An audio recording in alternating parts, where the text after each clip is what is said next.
hari kiamat itu akan ada Dajjal yang membawa salah satunya adalah 70.000 Yahudi dari Bani Isfahan. Artinya Isfahan itu ya kota di Iran. Nah berarti ketika dia membawa 70.000 dari Bani Isfahan, selama ini kita mungkin bingung, tapi sekarang kita mungkin sudah terlihat ada beberapa ini ya pencerahan. Andai dua orang ini adalah salah satu signs daripada peristiwa akan datang, itu bisa jadi akan nyambung ke sana. Berarti bisa jadi banget nih ada orang Israel terus menguasai Iran, mereka terus kemudian berkantor di Isfahan, 70.000 terus kemudian akan pergi. Dan kemarin ada berita kan bahwasanya Israel akan ngerahin 70.000 orang untuk take over Iran.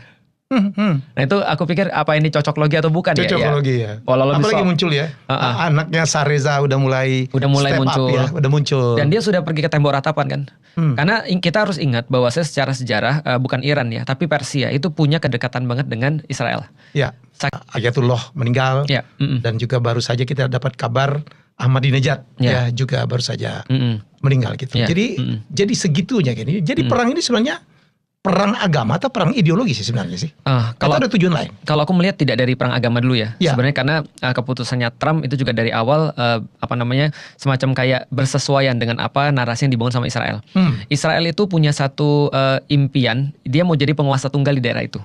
Nah kalau dia pengen jadi penguasa tunggal, ya satu-satunya di region itu sebenarnya adalah Iran sebenarnya yang belum selesai. Karena Irak kan sudah selesai, lalu terus kemudian Suriah sudah selesai. Nah di region itu cuma ada Iran. Nah makanya Iran itu harus disingkirkan biar Israel itu punya narasi Greater Israel itu bisa diwujudkan. Nah itu Greater Israel. Dan itu kan dari sungai Eufrat sampai ke sungai Nil kan berarti. Berarti ada bagian di situ ada Libanon, Yordan, Suriah, termasuk juga adalah sedikit daripada Iran dan Irak kan gitu kan. Itu termasuk bagian daripada the Greater Israel. Nah jadi dia nggak mungkin untuk mewujudkan itu kecuali Iran bisa dikendaliin kan. Kalau dalam kasus Iran mereka nggak pernah singgung kasus agama sih. Menurut saya Amerika malah motif ekonomi untuk menguasai minyak kan? Menguasai minyak iya.